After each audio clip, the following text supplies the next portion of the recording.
Today on Generational Anxiety, what is home? Is it an anchor, a prison, a refuge? Today we're talking to two incredible artists about home, the worlds they come from, the worlds they build, and the healing power of both. And that's what love is. Love's got your back. It's a reaching, it's a yearning, it's an aching. I think silence prohibits expectations. Are we being heard? Are we being seen? I think people feel safe when they can define you. We created this show because the world is changing.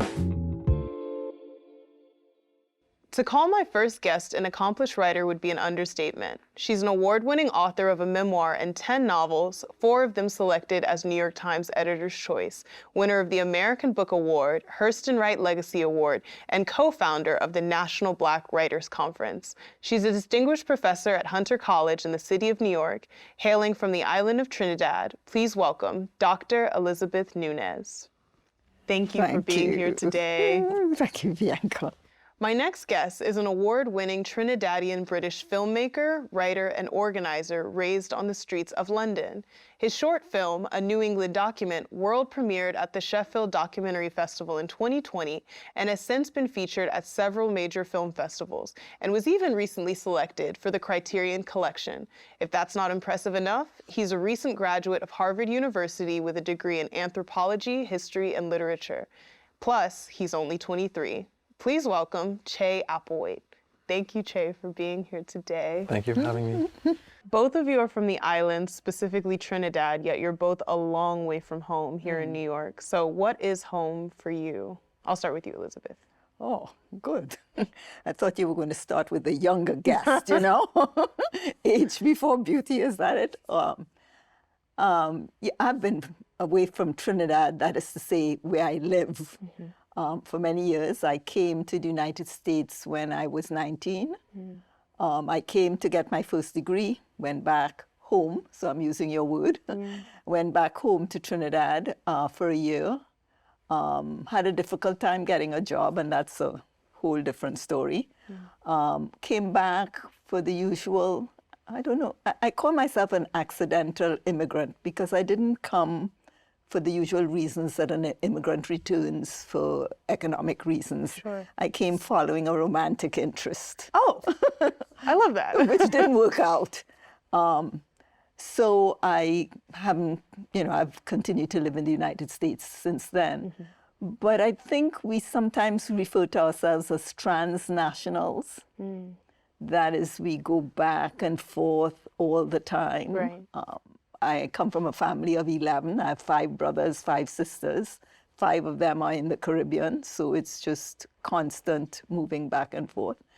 And the truth is, I would say it took me almost 25 years before I decided to get a U.S. citizenship. Wow.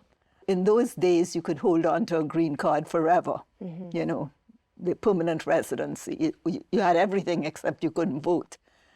Today, that's not it. So that was how I intended to go on. So when you ask me about home, I still always thought Trinidad was home, though I was living in New York. I think things sort of fundamentally changed when after 20-something years, I became a citizen. And at that point, I was able to vote. I hadn't thought of it before, but once the notion is that I was voting, I had skin in the game. Right. I was involved in how I was going to live my life and the government and what was happening. Right. And then I think the notion of home sort of really became 2 homes. Wow. And especially then I married an American, I had an American child, American grandchildren. I would say, but it's a hard question to answer. It's a hard question, that's why we're here. If you ask me where's home, I will still feel it's Trinidad. Trinidad, yeah. What about you, Che? Where are you a local and where's home? Because I know you're not even American. Well, I mean, I admire that for Elizabeth, Trinidad is still home because for me, it's always been a hard concept to grapple with. Like, my parents moved to London when I was 3 and I came with them. And so I was born in Trinidad, but I only remember kind of running in a preschool, class and like tagging other friends. That's kind of my only memory I have of childhood in Trinidad. And it's a strong memory, but it's not one that, I can build a sense of personhood around, So what we did was we would kind of go back and forth every other 2 years to, just get, so I knew more about where I came from. And then again, I moved when I was 17 to the United States for college, and so only recently have I come back to Trinidad to live, to understand really what is there for me and like, why do I feel this attraction to a place that, I never really lived, but I was born in. So I'm trying to work that out, as we speak. Right. So for both of you, it's a question. It's a question that you're working through. Well, I wanted to start with the famous words of James Baldwin from his novel Giovanni's Room, given you're a novelist and you're a filmmaker, which to me is actually a kind of novelist. Perhaps home is not a place, but simply an irrevocable condition, and once you recognize it, you can never return. Do you all agree that home is a condition we heal from? I'll start with you, Che.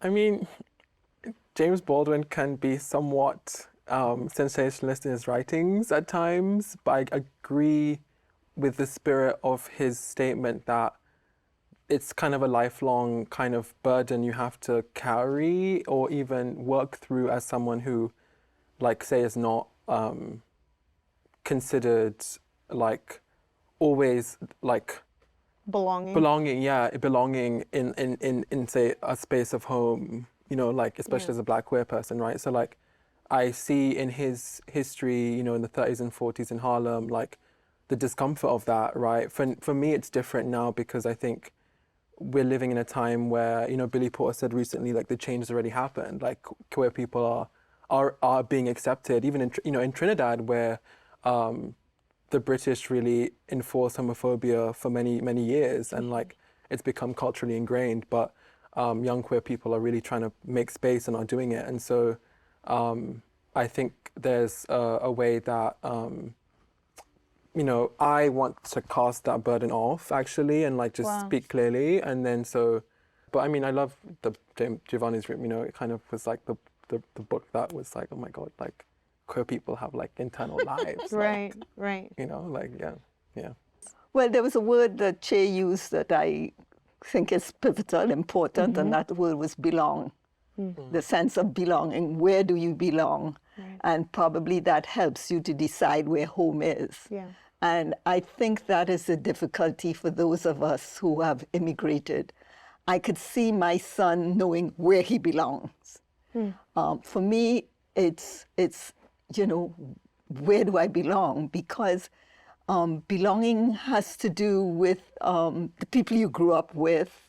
It has to do with the nature around you. For example, the first time I knew what snow was, or that you could go out in the place and it's cold, is I was 19 years old. Wow. I remember thinking of coming to the United States and sticking my hand in the freezer and saying, is it going to be cold like that? And someone said, your whole body is going to be cold like that. Yeah. I mean, what the heck is that? So can I belong to as I've lived more years in the United States than in Trinidad, but can I belong to a place where, as I was growing up, as I was forming myself and my identity, I had no idea of what is so normal to an American living here. Right. So I still find myself fascinated when I look in the park and I see little children running around in the snow.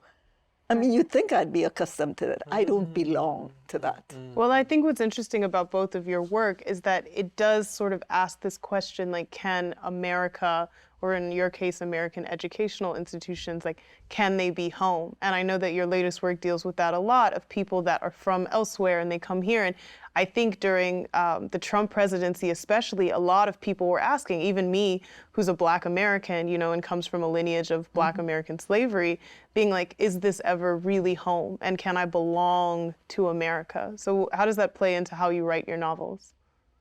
Well, you definitely belong here. And this is what I find so fascinating about African American history. African Americans have belonged to the United States longer than most living Americans. Right. Most Americans, white Americans that you meet, they are probably second or third generation. African Americans were here for like, what, 400 years, Yeah, if not yeah, more. yeah. So I find that fascinating to ask that question. Well, I think for me, it's because when I think of home, home is a place where you can rest, you know, or home is a place where, I love a phrase from an author that says to love is to stop lying. A French author said that. And I think like when I think of home and love, it's like where you don't have to pretend to be something else, or you don't have to translate everything you do, or you have no fear of betrayal.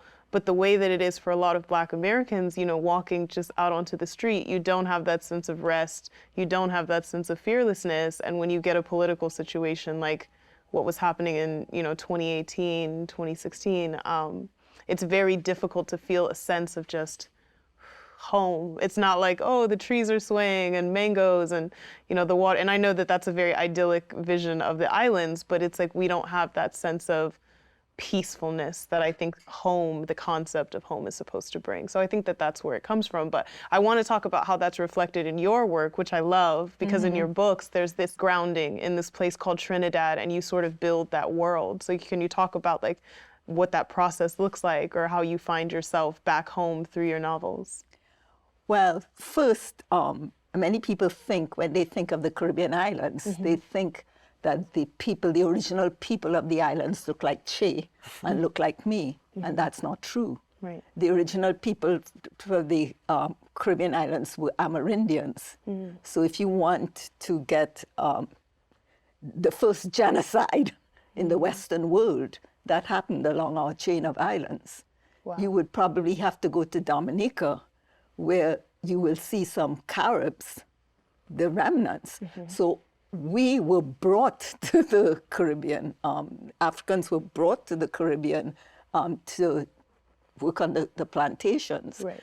And when emancipation came in 1833, then they brought the indentured people, they brought the Indians, and my lineage is actually Portuguese, and we were indentured laborers to work on the cocoa estates. So you look at the Caribbean islands, and the thing that should strike you when you look at it, you're looking at people who are not the original people From elsewhere. to the islands, and they came to serve Europeans.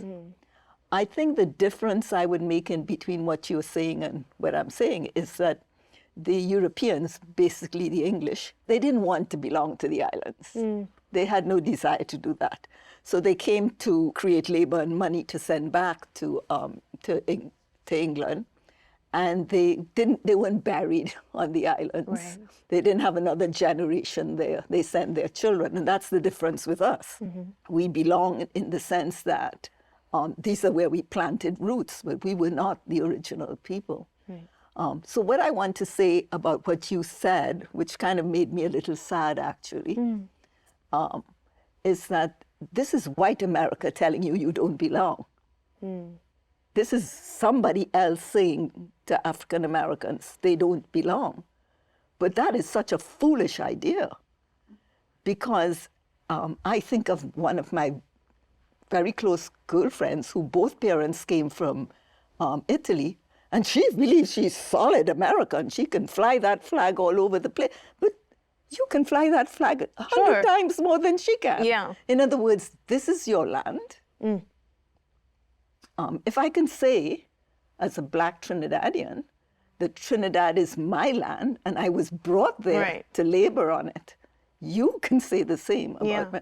So it makes me sad, because I think some people have a vested interest in saying to African Americans that you don't belong. I'm not negating the struggle, because the struggle is impossible. Right. Long and impossible. And I think what you're talking about, this struggle, that's what makes us pause when we think of this concept of home. And I think that a lot of Black Americans, we idealize this idea of Africa, right? We think like, oh, that must be home. And I've been to the continent of Africa several times, and it's like I don't go there and think, oh wow, now I'm African. You know, I'm here, I feel You're home. American. But I know that the historical struggle and the way that it's lived is very different. And, you know, I want to turn it to you, Che, because I know like cinema it's all about world building, and it's about making kind of the world in your mind, which I think that's very interesting. And even though, you know, your short film is a documentary film, I still think that it's sort of like you get to choose your purview, you get to choose this sort of, do you try to build a world where you feel safe, or you try to build a world that is home in your films, or is it a refuge or a reflection, or how does that process work for you? I found it interesting that you said you found parts of yourself when you visited parts of Africa, because that's actually how I began wanting to make films. Because I lived in a village for 6 weeks in Senegal, on like cultural exchange program, and I was stewarding kind of a group of French kids, and it was interesting, not as much because of the French kids, even though I love Paris. It's more the way that the people in the village related to me as someone who was Black but not from Africa. They felt really comfortable telling me their stories. Right. And, you know, some of these stories about kind of farms being exploited to the point that young boys were crying, you know, because of the pesticide fumes. Wow. You know, and like the president of the Farmers Association telling me with tears in his eyes that, you know, like, what do I do now? You know, what do I do when my children, you know, my young are being hurt in this way for their money that they need to feed their families, you know what I mean? Like, and it was kind of a rough, I guess, first-hand introduction to what life is like for a vast number of people on the planet, right? And so, like, I think that really put a sense of, you know, well, what do I do with these stories that people tell me? How can I, you know, what do I do with them? Because I think that's something that's been a recurring theme in my life. Like, there's stories that people tell me, and so now, after I came back to school the next semester, I decided to take a documentary class, and that was the beginning of kind of wanting to make the film, which became A New England Document. And as you said, like, it's kind of a creative reflection on what it means to be kind of a Black student at Harvard, you know, in New England, that kind of environment. Right. Of a lot of violence, actually, for people who are, you know, either Indigenous or Black, or who are not, you know, settled there. And so, in some way. And so, what I wanted to do was try and reflect back on myself and kind of understand who I am to tell these stories, you know, where am I? And now the process is beginning of actually, like, telling other people's stories. Yeah, so. Well, I think I want to just pause, because I think it's fascinating that you're saying, if I understand this correctly, you began filmmaking as a process of being an outsider who was trying to convey other people's worlds. Whereas when I think of, like, you know, Black filmmakers in my mind that immediately come to mind, like a Spike Lee, who's like, okay, I want people to know about Bed-Stuy, I want people to know about Harlem, about my world. But you did it almost as an act of empathy, to be like, other people are living in their homes, like, and you wanted to enter those worlds and share that world with others.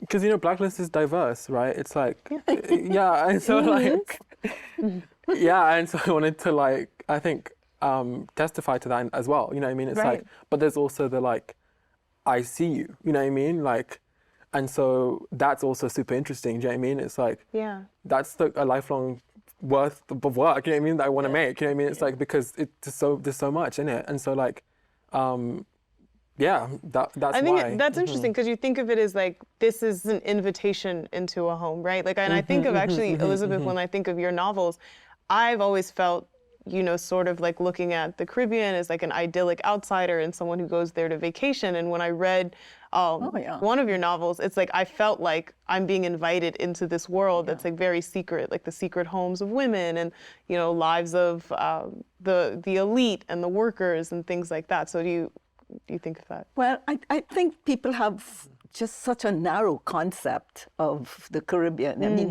there are some people who think of the Caribbean only white sand and blue sea, and they come there for this vacation. Or people think of people from the Caribbean as all the nannies. Most of the nannies you're going to find in New York are from the Caribbean. They think of them like that. And they don't realize that we have as a complicated and a much layered society as any other society.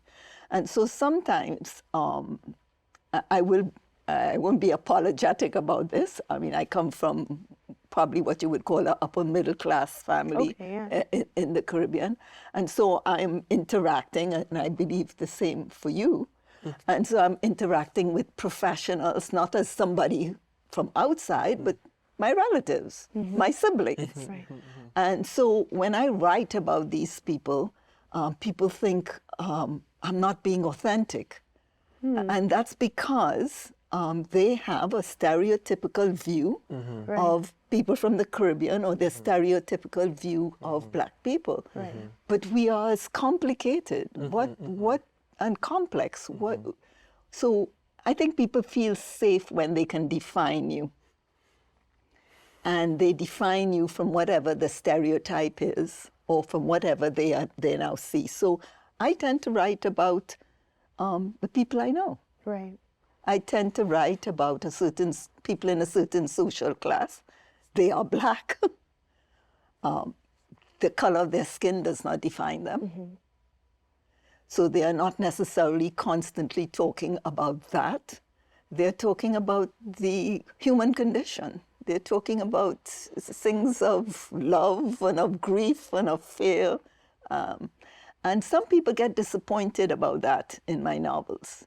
Yeah, do you ever feel like there's a kind of betrayal involved in being very honest about home? You know, the nuances of Trinidad, about what goes on in the household, about sexual relations and tensions and racism and classism within that. Do you ever feel like, or other people might listen to it or look at your books and think like, oh, she's telling our secrets?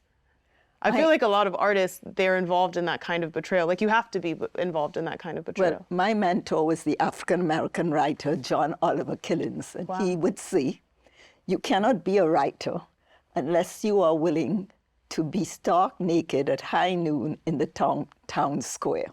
Wow. So, Wow. That's a bar. So, you know, all this stuff about who's looking over my shoulder, you're going for the truth. You're trying to get the truth. Right. And, you know, if it offends people, you hope it doesn't. And I don't think it does, you know. I think people recognize themselves. But this kind of, you know, censoring yourself, you can't be an artist if you're censoring yourself.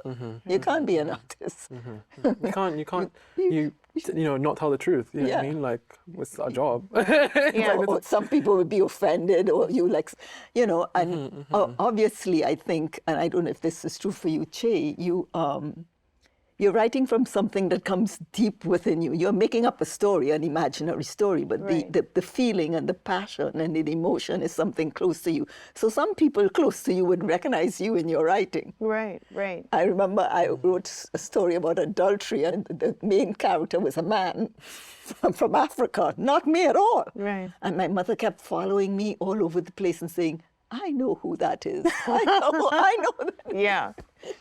Right, right. So, I want to start with what you just said, Elizabeth, about seeing yourself in your work, because I know, Che, for your short film, A New England Document, there's a young boy that the film centers around. Is that you in your work? It's how I see myself in another person. So, Wow. like, Wow. when I was in the archive doing the research for this film, like, it came from a sense of feeling like there was more to the story about, like, these expeditions that these ethnographers did in the Kalahari Desert, which is now in Namibia. They went in the 50s, and they brought back like 40,000 photos. And so, you know, they published some and wrote about these people as if they were hunter-gatherers. Right. But this photo shows like an indigenous boy holding the camera, and he's like, his eye is like in the lens. And so that kind of gave me chills, because it was like, this is 1957, 1958, and we, you know, tell the story about, you know, filmmaking or documentary as if people of color, people of African descent, you know, people across the world, like as if they don't have the capability or didn't have the actual agency to tell this kind of story. Right. And so I always knew that was wrong, but it's kind of like, well, here's the evidence. You know what I mean? Like, it's like smoking gun kind of thing. And so when I saw that, I was like, well, I need to make this film, because this needs to be seen. You know what I mean? Right. But I think what you were saying earlier, Elizabeth, about artists needing to tell the truth, and you say this thing very casually where you're like, of course, like to be an artist is to tell the truth. And actually I'm reminded of the rapper Nas and how he talked about once he made the Illmatic, which he wrote at 17, and then it premiered when he was 19, it was all about his neighborhood in Queens. And really, when he started telling certain stories, he said people were very mad at him. Like there was certain times that he couldn't go home. And so I think about like, yes, the artist has to tell the truth, but then are they allowed to just walk in the door like nothing happened? You know, you write about your aunts and uncles, or I think about Dishaw Filial's The Secret Lives of Church Ladies, like when you talk about what happened in the church or what happened in the basement when you were in middle school, like are you allowed to just walk right back into that environment? I think that that's the question for an artist of, if I tell the truth, can I go home?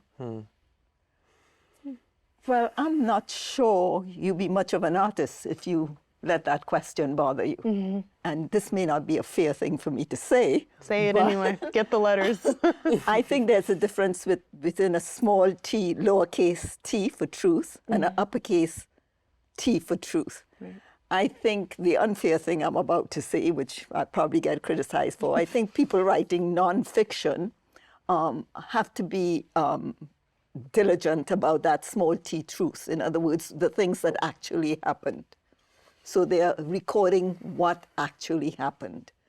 The novelist or the creative artist has more room to wander around because they are pursuing that essential truth. What does it mean to be a human being? What does it mean to love? What does it mean to be afraid of death? What does it mean to be scared? What does it mean to believe in God?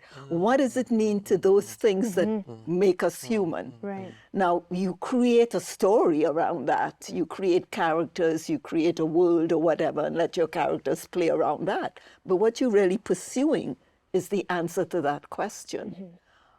I would think of my second novel, which was Beyond the Limbo Side. I forgot for a minute what that. You've written so many. Truly so many. But it was that, I think the central truth about that is letting go. How difficult it is for us to let go. And we see that played out now. I would even use myself as an example. As you get older, it is hard to let go. It is so hard to let go. And it's probably a criticism we can make about the political situation we are in now. Right. So many of our leaders are in their late 70s, 80s. That is a human question. Right. That, you know, you're so young. So you haven't faced that question. You have no need to let go. You are climbing up. But when you get up there and you have all the weight of this experience, to let go is to face the void. Right. Is to face the end. And I think that's a criticism of our society today. Let me push back on what you said a bit, though, because you said this is with fiction writers. They're dealing with these big human questions, and so in that, they're allowed to tell a kind of truth.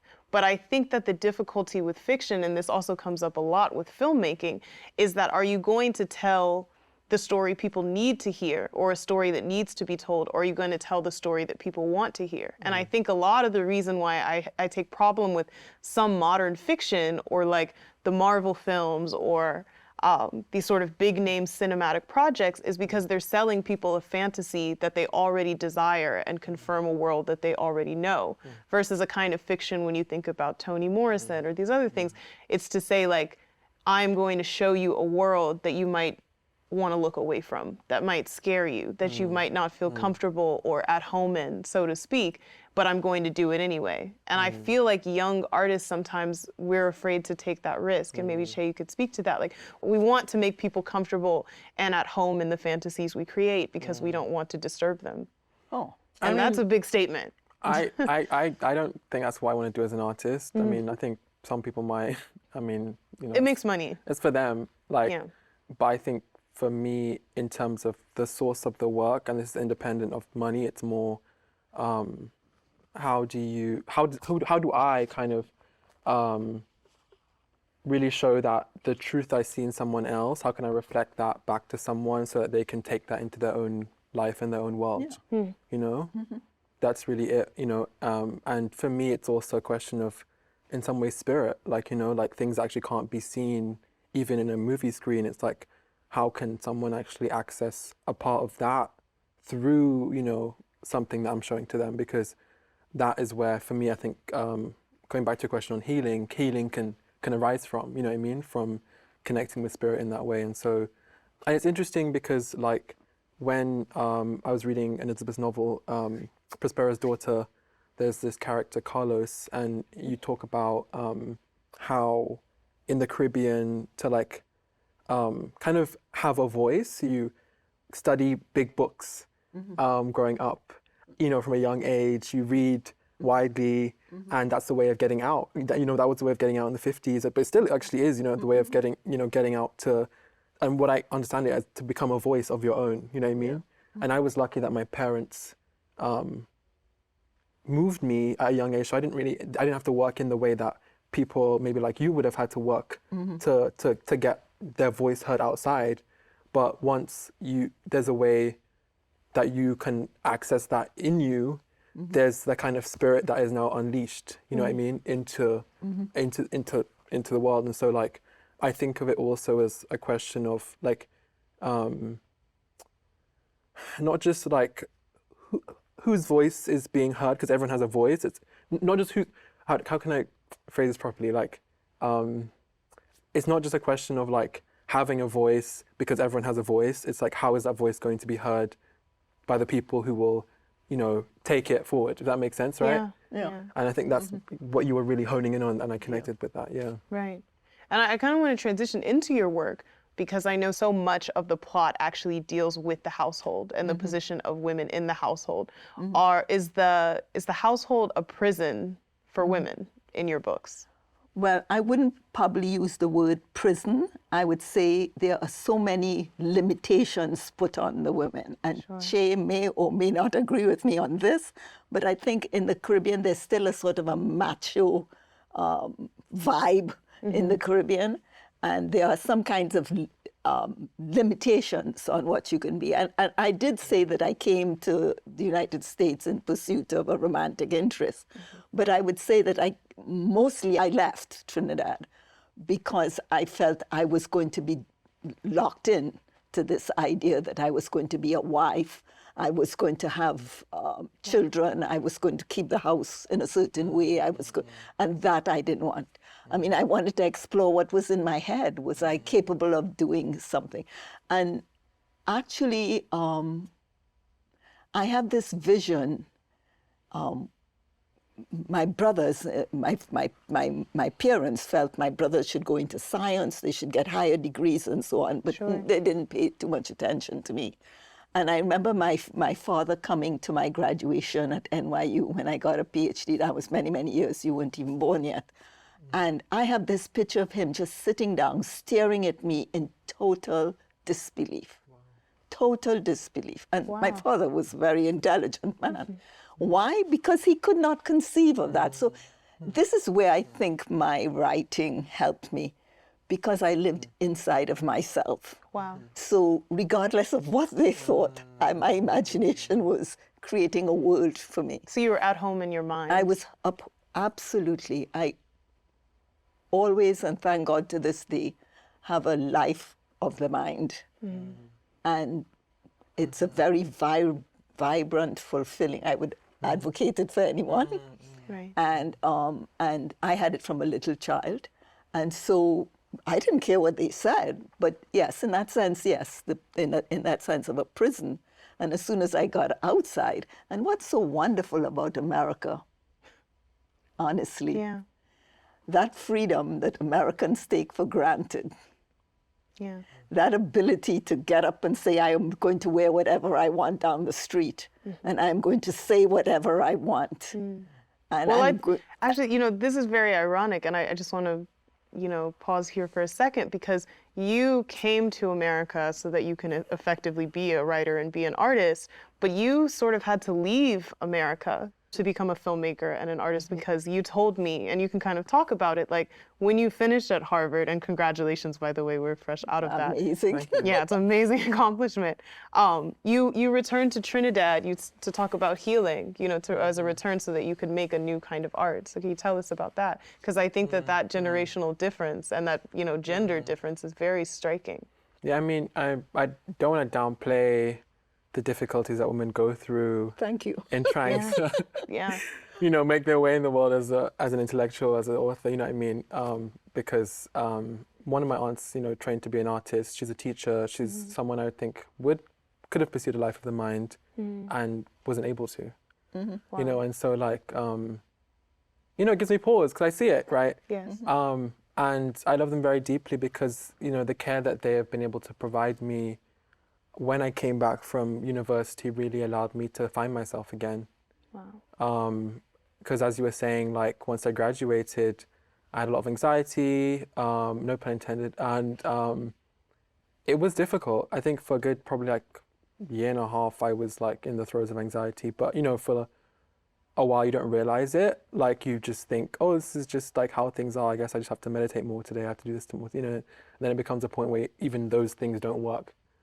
Your affirmations. Yeah, yeah. And so at the point where I was like, okay, this is the time I need help. And so like, I think going back to Trinidad actually was a grounding, and like, it was a kind of number of things that helped me, as again said, find myself again. And so now I feel a lot more comfortable in, like even being here. I mean, like if you asked me 6 months ago to be in this show, I would have like fumbled and like dive in a hole and like, never got out because I'd be like, what the hell? Like, you know what I mean? Right. But I think it's just, they kind of hold me accountable, but also see me outside of the institutional affiliations, outside of the status, outside of, all those other things that for me are just kind of where I've entered to do the work I want to do. Right. And so like, we can talk in a way that's really just like real and fun and laugh and, you know what I mean? And like, and I appreciate that because without that, I don't think I can access the truth I need to. Yeah. Well, I think what's interesting, this generational anxiety that you're talking about, and the anxiety that a lot of millennials and Gen Z have, is that we have this constant feeling of restlessness and this difficulty finding home. And I think partially it's because we're staring down these huge generational problems. And when I think specifically of things like climate change and political unrest, it literally destroys this notion of home, because suddenly you have people, and this is going to increase over the next decades exponentially, that are leaving home, or that the home that they're born in and the home that they have to go to are completely, completely different. And so I think, how is that going to affect, the way we make art? And how do you think like our generation or your generation addresses this sense of having to move? It's not a choice of, oh, what life am I going to have? It's literally like, I have to get up and go, the tide is rising. Yeah. Well, it's just amazing to me to be with these two young people. And, you speak a different language. The generations, the technology has you speaking a different language from my generation. In what way? I think your brains are wired in a different way. I think the way you have relationships with each other is totally different. Yeah. Your music is almost unrecognizable, and that is so fundamental. Yeah. Music is so fundamental to understand. Right, and I don't know what you're saying. I don't know the beat. And then I'm so scared for you. I am so scared for you, for all the things you just mentioned. Yeah. This whole topic you have of home, I think it's so difficult for your generation to find home. And you seem to find home in virtual places that I can't recognize. You seem to find home in the ether. You seem to have relationships. I am truly, I don't know what's going to happen.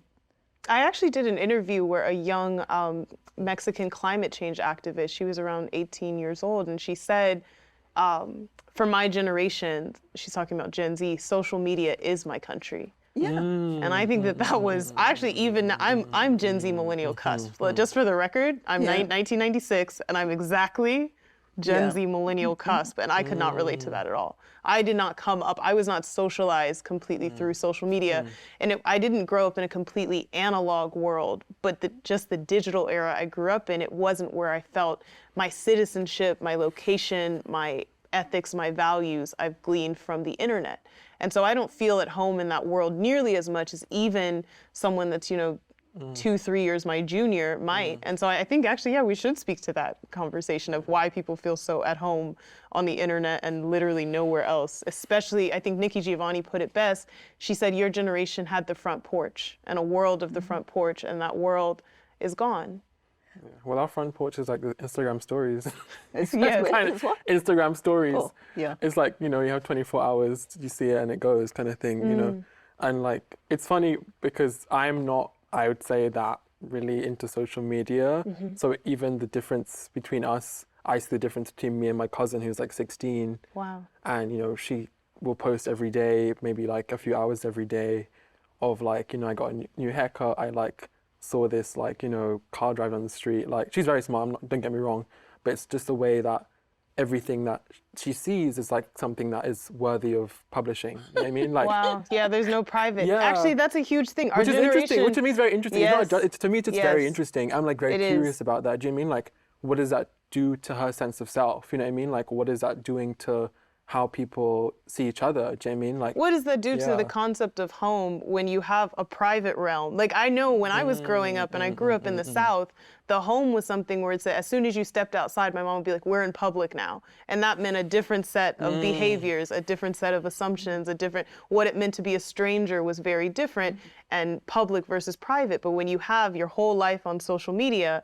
and it's a sort of exhibitionism that has become generational, what does it mean to have a private life? And what does it mean to even be, the saying behind closed doors, what does that mean anymore? you well, it know? might be funny that I agree to be on TV, but I'm a very private person. Yeah, me too. Actually, and Yeah. I think how I try to maintain my privacy is just like having close friends that like understand what I'm going through, as I go through it. Do you know what I mean? And so like, Right. and this is close friends on Instagram, but it's also just like trying to call them when I can as much as possible, because like if I don't, for me, particularly as someone who studied anthropology and like really cares about human relationships, like if in my own life I don't have strong human relationships, for me it's really like it's hard, you know what I mean? There's points where I've like lost friendships. It's been really debilitating because that's for me how I see the kind of kernel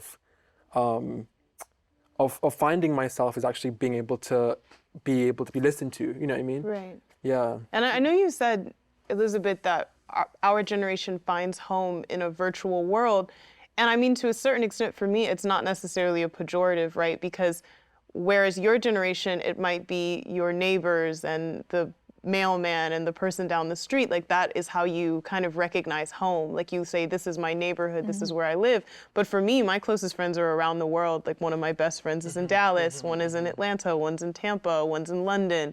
They're literally so displaced that having that digital world that I've sort of built around them. And when I call them, ironically, as soon as they pick up the phone, I think I'm home. And you think Now it's I'm the home. same. And no, it's not the same. You think that picking up the phone and emailing and texting and all that friendship that you say you have friends all over the world, you think that is the same as having a touching, feeling, close physical contact Of with course not. No, it's definitely, You do think it's the same. I don't think it's the same, but I think that when I think of home and that sense of peace, when my best friend answers the phone or my mother who's in California, suddenly it does feel like I'll be in my apartment alone in New York City and I won't necessarily feel at home. And suddenly I'll pick up FaceTime and my sister will be there and I think now I'm home. And it is a kind of refuge. And I think that you said, oh, you all find home in a virtual world. No, we find home in other people, which has its own problems in and of Virtually. itself. Yeah. So how do you? You find- have that pushback where you think I'm pushing push- back. push with back, you. push back. I'm pushing back in terms of the generations. yeah.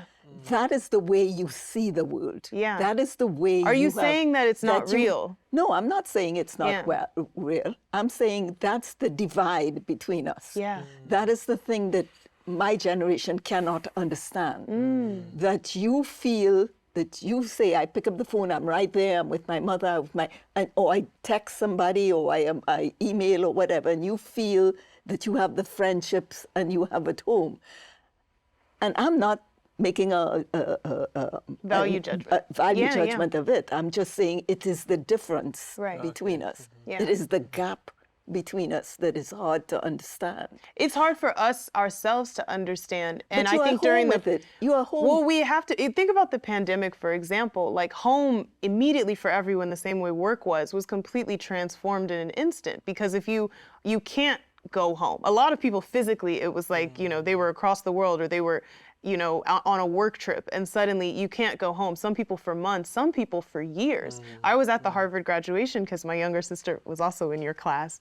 And I know a lot of students, their parents were they could not come to the graduation. And so suddenly this virtual lifeline, it leads you home because it's all you have. So I'm back again, Bianca. Yeah. I'm saying that this is something that you are comfortable with.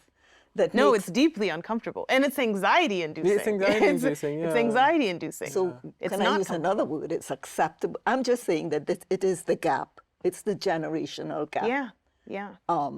That's a fact, yes. Yeah, that if you're saying you're not comfortable, you're still accepting. It's you're able to say, I could connect with my family. I could connect with my I think what parents. you're saying, actually, we're agreeing, and I think the extent to which we agree, you probably don't even understand, is that and I think, Che, you can probably speak to this, I long for home, and I long to have where I can knock on the door and my next door neighbor, it's my best friend, and I can borrow sugar and sit and talk about, who I'm dating and what went wrong. And it's like, I thought I was going to be living in a New York City, like, Sex in the City fantasy where I had my girls and we had our careers and apartments or dating, and the world changed. And I think in some ways, like, that world betrayed my generation, and it says, you know what, you're gonna have to find home on this device. And we can push back and try to have, an analog revolution and try as hard as we can to connect in person and things like that. But it's still like, this is the world that we're having to build our livelihoods around and our economic security and everything. And no, it's not ideal, and it's deeply anxiety inducing. I'd love for you to speak on that. I mean, it's okay. This might be a weird way to enter this question, but I'm thinking of this Dion Brand quote where she's talking about how I love her, by the way, Dion Brand. love her. I love Dion. Love this her. Dion Brand. It's about childhood. I think it's from her book, A Map to the Door of No Return. Yes, And I love that book. she's saying the center of the world was the beach at Gaia, in the south of Trinidad, where she grew up, and that for me is actually how I see social media happening in my life, in the sense of everywhere I go, actually it's now it's the center of my world because I can see the connections I have with other people from that point, and she imagined it from that beach. But literally now I can go on my phone and be like, oh, this person's here, this person's there, da, da, da, da. And it's like a mental map of of the places that I can be connected to through these people. right. But I don't know, I also think of it in terms of the past. It's the telegram probably was a thing that really we know it shifted everything in the world, you know what I mean? Colonialism, right? Happened because people could communicate across geographies. And using the sea, you know what I mean? So I think of it just as a kind of an ongoing step in that kind of process. Social media companies make money off us from our attention, and we have to try and, I guess, live with the consequences or find ways to I guess resist it. I don't know, just do something that would shift our connections, Yeah. So I want to bring it back to the question of climate change and sort of really hone in on that, because I think that really the question of home is also a question of ownership. And I think that partially why our generation seeks refuge in the virtual world is because we don't own much. And what we do own, it's constantly, at risk. It's constantly at the risk of flooding, at the risk of of loss, just a great deal of loss. And so what we know we own or have some sense of ownership over is our image, is our brands, is our profiles. And so we put a lot more stake in that than we probably should, because we can't find home in the sort of physical places that your generation had it. And I think as far as like, I want to know what you think, Che, as far as like, where our generation will find home, because, you know, we can't, even as an artist, actually, now that I think about it, you can't put too much stake in these platforms because you're always at risk of your work completely disappearing. And when I know that like now there's CDs, there's films that will be lost forever to time because there's no physical version of them. And this is a real place of contention for the artist, because where do you put your art? Like, where is home for your art?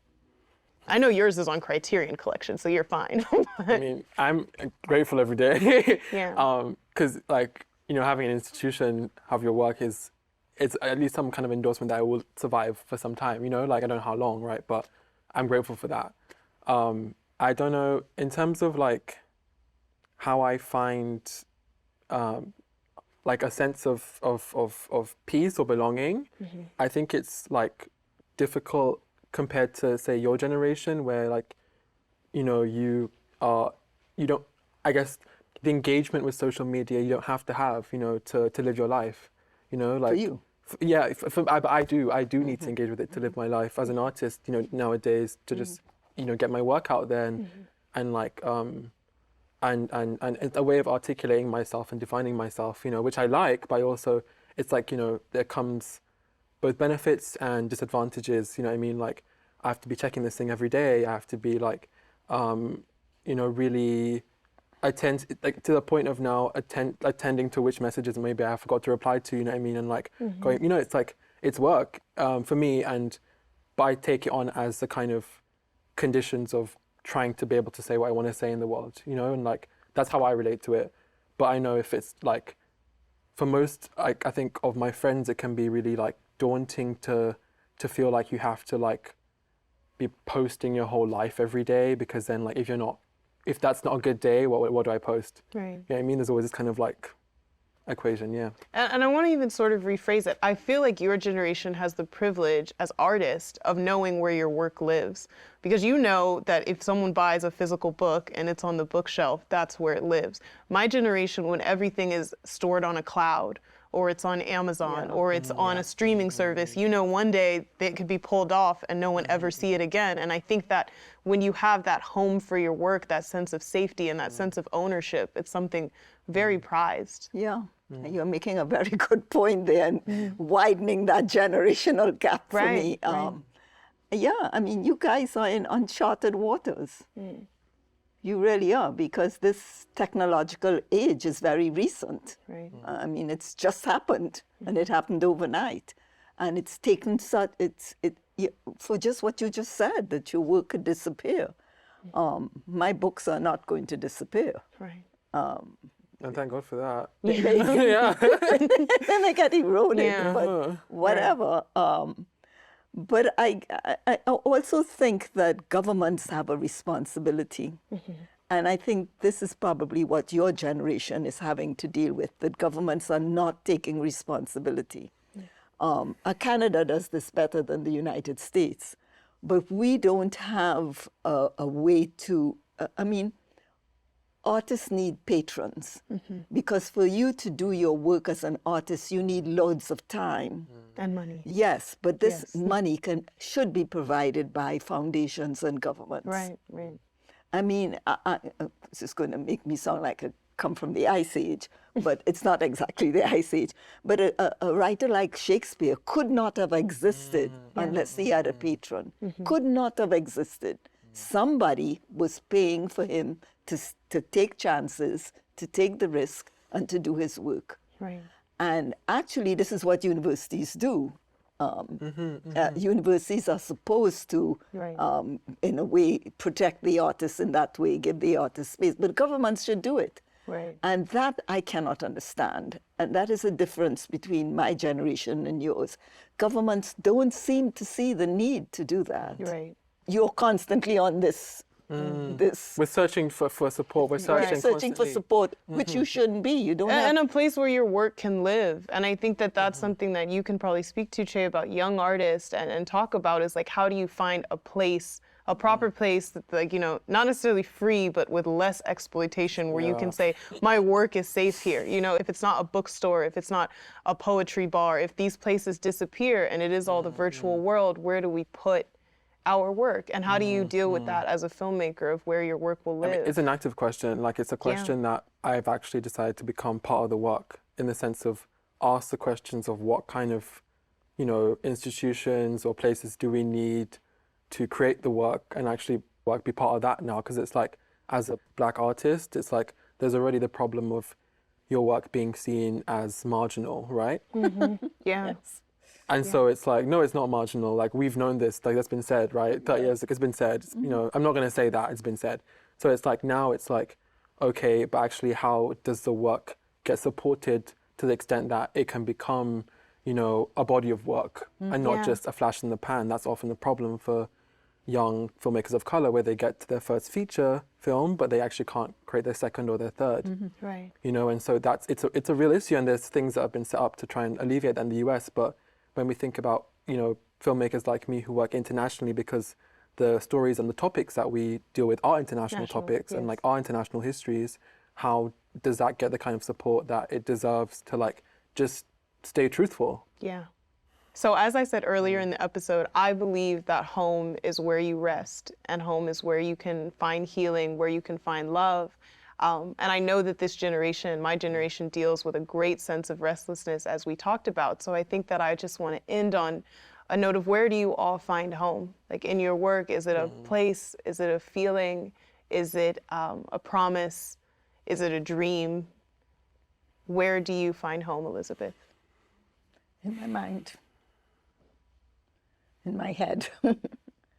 The thing is, I guess going back to the Baldwin quote, which I had difficulty really understanding, I want to belong. I want to be home in Trinidad, but I can't be. I just hate that phrase that is said to me just off the cuff. Oh, well, Elizabeth wasn't here, so she doesn't understand. And it just cuts me off. It says I'm not there. Who says I can't understand? And so I guess I have no choice but to find home in my head. It's very interesting that you say in your head, because I would say generationally, that's where a lot of young people feel least at home in their own minds because of this anxiety. What would you say to the people watching that their mind is the last place they could find home? It's just that we are lucky to have minds. I mean, people call that spirituality or whatever. I'm not calling it that. I'm just saying we are lucky to have that aspect of us, that physical self and that imaginative self. We are just lucky as human beings to have that aspect. And it's just it's a wonderful place to make up stories. So look for it there. You can look for home in your mind. I think so. It puts me to sleep. It's how I go to sleep. Yeah, yeah. It's an odd thing to say, but what else would I do? And I have to say that mine is generational, but it also has to do with me in a particular way. I'm one of 11 siblings. Wow. So I had to find a place, and the place I found was in my mind. So I grew up having that. So that is not to say I don't miss the tangible, physical place and the smells and all of that. I do, but I'm often. But at least you're safe inside your mind. Yeah. Yeah. What about you, Che? Where do you find home? Just give me pause hearing you say that. I'm just kind of like, Why does that give you pause? I don't know, because it's a way that, and I know, you know, you've spoken about the difficulties you've reached to get to that point, right? Yeah. I appreciate that, but it's also like, it feels like distant for me in some way, in the sense of like not unrelatable? Not unrelatable, but like I want to get there, if that makes sense. Right. I want to get there too. Yeah. You know, I want to get there. I don't know how I'm going to get there, but I want to get there. It's very peaceful. Yeah. And I can see it, I can feel it, you know what I mean? Like, it radiates, you know what I mean? Like, I think it's... And so yeah. what do you think for you, what is home? Is it a physical place? For me, Is making art is home. Like, just being able to like create and like the more, like I've become a lot more confident in just just making things, trying to do new things. It doesn't have to be good. I think that's one of the perfectionism things, that I was taught from, say, Harvard and other places I'm trying to shed, because it's like actually making art just makes me feel better, even if it's like a doodle or a squiggle or whatever, do you know what I mean? Like, Right. and like that's for me, and I don't want to become a workaholic, because that's another side of the coin, and I think that's where some of the people in our generation really find things difficult, because not only are we pressured to, make work to survive, but like literally making the work makes me feel better. So, I'm kind of caught between these two kind of things, right? Like, yeah. But I think it's also the definition, the pressure on you to define what it means to be successful, and you have to work at that. Yeah. In the sense that you have to say, I do not think that I am successful because I make a lot of money and I have a big house. And I think I am successful because I am creating my art that I of course. That's very ironic that you say that, because I actually thought to myself, like, I did not return to my family's home in California or Atlanta really for 3 years because I was making this show. And I told people, I said, when I'm successful, I'll go home. Yes, that's the pressure you guys have. But even today, same with Trinidad, I feel like for me to live in Trinidad the way I want, I would have to be very successful to the point of like being able to like own a place or like pay, Ownership, ownership was it for me, like, like have a nice car kind of thing, like, and that's not just because like there's a lot of middle class stuff in that, right, that I maybe don't want to like endorse, but like it's just more in the sense of like feeling safe as a queer person. Safe, and also as an artist, being any kind of artist, I think especially for me, like coming from low income backgrounds, like it's such a risk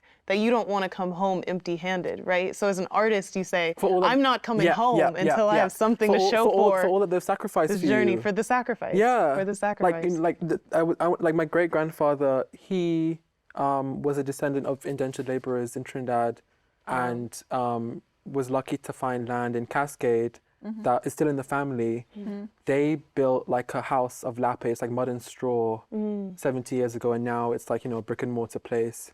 But that was built over like decades, do you know what I mean? Like, he was a dairy farmer. He couldn't write his own name. His wife, who was a black woman, had to teach him to write his own name. So like, they struggled, like they really struggled, Right. And like when I'm in that place now in Trinidad, and it's like I literally can feel it in my body, I can feel it in my bones that they did this, and like I can only access this because they did this, and so it's like it's not just a question of me making the art. It's like literally like, what will you bring? Back, but also how do I carry this? You know what I mean? Yeah. Well, as the senior person sitting on this table, I want to give you guys some advice. Please. You have to fight against that, because you will not find happiness and peace if you let other people define what it is to be successful. If you let other people define for you what happiness is. And you pay a price for it. It does not come free. Right. But it does lead you to peace and happiness. You can't be running after, like, that thing, that rat race. And on that circle, just following, because you will never achieve it. Right. So you're a millionaire, now you're supposed to be a billionaire. You have a fancy car, now you have to have the top car. And that's a lot of why we never feel at home. But it's that restlessness. I find very vulgar those shows that show people, and we love to look at it, sometimes I do, that they have houses with 24 rooms and 10 cars. How many cars can you drive at a time? Right. How many bedrooms can you be in a time? Right, and may never feel like you actually belong in any of them. They're in a rat race. Right. They're in rat race. Well, I want to ask, because we're talking about this concept of building. What are you building now, Che? What are you working on? So currently, I've been in Trinidad for like around a year, and like right now, I'm collaborating with an activist, Adiola Young. She has been involved in work against gender-based violence and state violence for a long while now. She's older than me, and she approached me to like make a film about the situation with police brutality in Trinidad, which actually relates to Britain, of course, you know, because Britain colonized Trinidad and actually set up the police there. It's in its early stages, right? And it's very sensitive, you can imagine, because of what's at stake. But it's what's giving me a lot of, funny enough, motivation, because, you know, when you see people like you being killed, like just because they look like you, it's like, well, it's a thing that destroys your feeling of agency. You know what I mean? You don't want to do anything. It's like, but this actually is kind of for me feeling like, okay, no, I'm doing something about it, whatever it is. You know what I mean? Right. Yeah. And what about you, Elizabeth? What are you working on? Well, I think in all my novels, I work on the same thing, meaning I ask questions that I do not have the answer for. Wow. And so I create these worlds with these characters to pursue. So I really don't know the answer until I get through to the novel. And then it gives me a partial answer, which leads to another novel. So my novel was just published 2 months ago. It was the question of that I know that statement that the only way evil could succeed is when good men do nothing. I know that. But I know that could be theoretical. I could say that silence is terrible. But what if I create a situation where someone can choose either to be silent or to become involved? So for me, writing a novel is not just about the fictive character, but it's about me. You know, I'm pursuing that question myself and trying to look honestly at that question. Because if you do act, there is a price for acting. There is a price for silence, but nobody knows it. But you.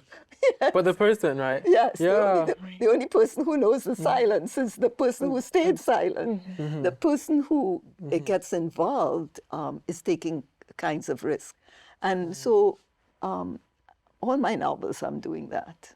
Well, we thank you for taking that risk, and thank you both so much for being here today. It's been such an honor and such a pleasure. When we come back, we'll have a reading from Elizabeth's new book, Now Lila Knows. On the day Lila Bonnard arrived in America to begin teaching at Mayfield College, named for the eponymous small town in a bucolic area of Vermont, there was a killing. Some said it was an accidental killing. They claimed that the man who lay on the sidewalk of Main Street, bleeding from gunshot wounds to his head and chest, just happened to be in the wrong place at the wrong time. The few who knew the secrets of that man held in his heart disagreed. The dead man was in the right place at the right time. It was his reason for being there that was wrong. But there were other people, though only 3, who eschewed all excuses and explanations. The man was murdered in cold blood, they said. There could be no other way to spin his senseless death.